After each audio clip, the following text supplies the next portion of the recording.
আমি তো এক জায়গায় বেড়াইতে যাইতেছি।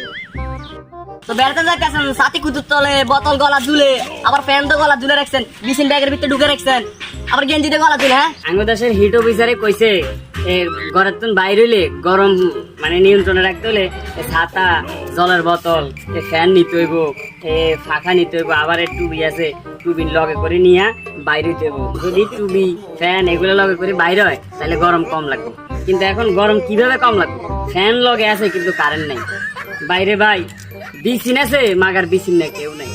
আরে ছাতা আছে কিন্তু ছাতা দেই না, কারণ ছাতা দিলে ছাতার কালার জ্বলে যাবো, গেঞ্জি গাছ দিলে গেঞ্জির কালার চলে যাবো। তবে মাঝে মাঝে একটু জল খাই।